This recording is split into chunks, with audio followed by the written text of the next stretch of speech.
அனைவருக்கும் காலை வணக்கம். இன்றைக்கு நாங்கள் பார்க்க போகிற புத்தகத்தினுடைய ரிவ்யூ வந்து அதாவது ரிச் டேட் புவர் டேட் என்ற ஒரு மிகப்பெரிய ஒரு பிரபலமான ஒரு புத்தகத்தை பற்றி தான் இப்போ பார்க்க போகிறோம். அதாவது இது எழுதினவற்ற பேர் வந்து ராபர்ட் கியோசாகி. 1997 இந்த புத்தகம் வந்து வெளியிடப்பட்டிருக்கு. ஓகே, ஸோ இந்த புத்தகத்தினுடைய மிக முக்கியமான நோக்கம் வந்து அதாவது பணம் சம்பாதிப்பது மட்டுமல்ல, பணத்தை பக்கம் வேலை செய்ய ஈர்க்கப்பட வேண்டும் என்பதே இந்த புத்தகத்தினுடைய மிக முக்கியமான ஒரு கருத்தாக அமைகின்றது. அதாவது இதில் வந்து 2 அப்பாக்களாக வந்து சிந்தனைக்குட்படுத்தியிருக்கிறார் எழுத்தாளர். அதாவது புவர் டேட் ரிச் டேட், அதாவது ஏழை அப்பா மற்றும் பணக்கார அப்பா என்பதும். ஏழை அப்பா வந்து ஒரு ஆசிரியர், ஒரு கவர்மெண்ட் எம்ப்ளாயி, அதாவது படிப்பில் சிறந்தவராக இருப்பார், வேலை செய்வார், ஆனால் வந்து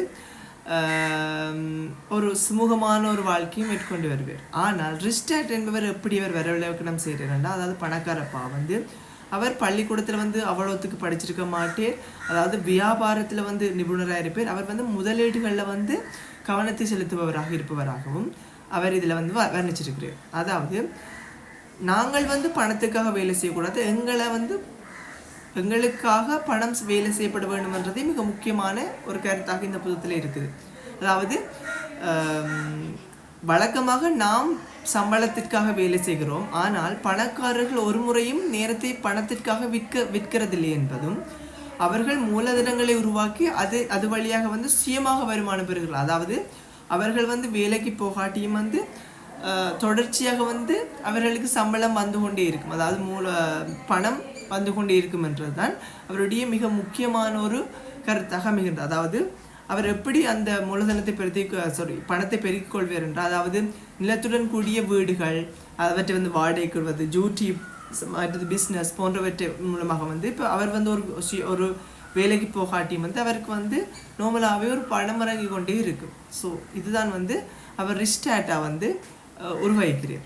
அதாவது எங்களுக்கு வந்து மூலதனம் கடன் பற்றி அறிவித்தல் வேண்டும். அதாவது மூலதனம்ன்றது வந்து பணத்தை வந்து எங்கள் பக்கம் கொண்டு வரும் என்றதும், கடன் என்றது எங்கள்கிட்ட இருந்து பணத்தை வந்து வெளியில் கொண்டு போகும்ன்றதும் எங்களுக்கு தெரிஞ்சிருக்க வேண்டும். உதாரணத்துக்கு நாங்கள் சொல்லலாம், வாடகை வருமானம் தரும் வீடை வந்து நாங்கள் என்ன சொல்லலாம், ஒரு மூலதனம், எங்களுக்குரிய ஒரு மூலதனம்னு சொல்லலாம். அதாவது நாங்கள் காருக்கு கடன் வாங்கி இஎம்ஐ வாங்கி செலுத்துறது வந்து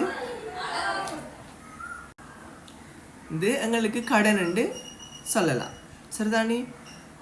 அதாவது எமது பாடசாலைகளில் கிடைக்கிற கல்வி வந்து நமக்கு நிதி கல்வியை ஒரு நாளும் பெற்றுத்தருவதில்லை. ஓகே, பணத்தை நிர்வகிக்க ஒருபோதும் இது கற்றுக்கொள்ளாது. அதாவது ரிச் டேட் சொல்லும் விஷயங்கள் என்னென்னா, அதாவது டேக்ஸ் எப்படி வேலை செய்யும், அதாவது கேஷ் ஃப்ளோவை எப்படி கணக்கிடுவது, முதலீடு செய்யும் வழிமுறைகள் என்பதை வந்து நாங்கள் மிக முக்கியமாக வந்து கற்றுக்கொள்ள வேண்டும். இதுவே மிக முக்கியமான ஒன்று என்பதும். அதாவது புவர் டேட் வந்து அதாவது அவர் வந்து ஒரு சம்பளத்துக்காக ஒரு வேலை செய்யும் ஒருவராகவும், ரிச் டேட் வந்து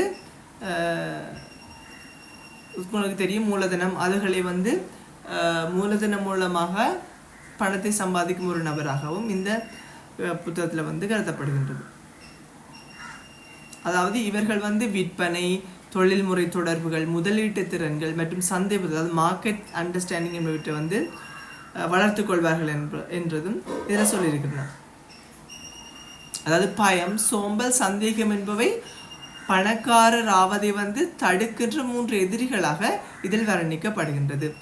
ஸோ இந்த புத்தகத்தினுடைய மிக முக்கியமான முடிவாக வந்து இந்த புத்தகம் வந்து பணக்காரராக ஆகும் மந்திரம் அல்ல, இது நிதி சிந்தனையை மாற்றமல், இது ஒரு கைடன்ஸ். ஸோ இது வந்து என்னென்ன செய்தால் என்னென்ன தருமன்றது சொல்லல இந்த புத்தகத்தில். பட் இது ஏன் செய்தால் உங்களுக்கு என்ன நன்மை கிடைக்குமன்றது தான் இது சொல்லியிருக்குது.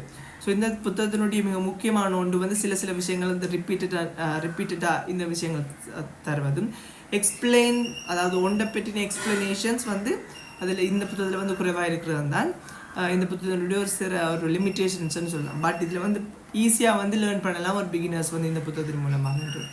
ஸோ தொடர்ச்சியாக உங்களுக்கு தேவையான இப்படியான ரிவ்யூஸ், பல விதமான விஷயங்களை பெற்றுக்கொள்வதற்கு இந்த சேனலை வந்து லைக் அண்ட் சப்ஸ்கிரைப் பண்ணுங்கள். நன்றி.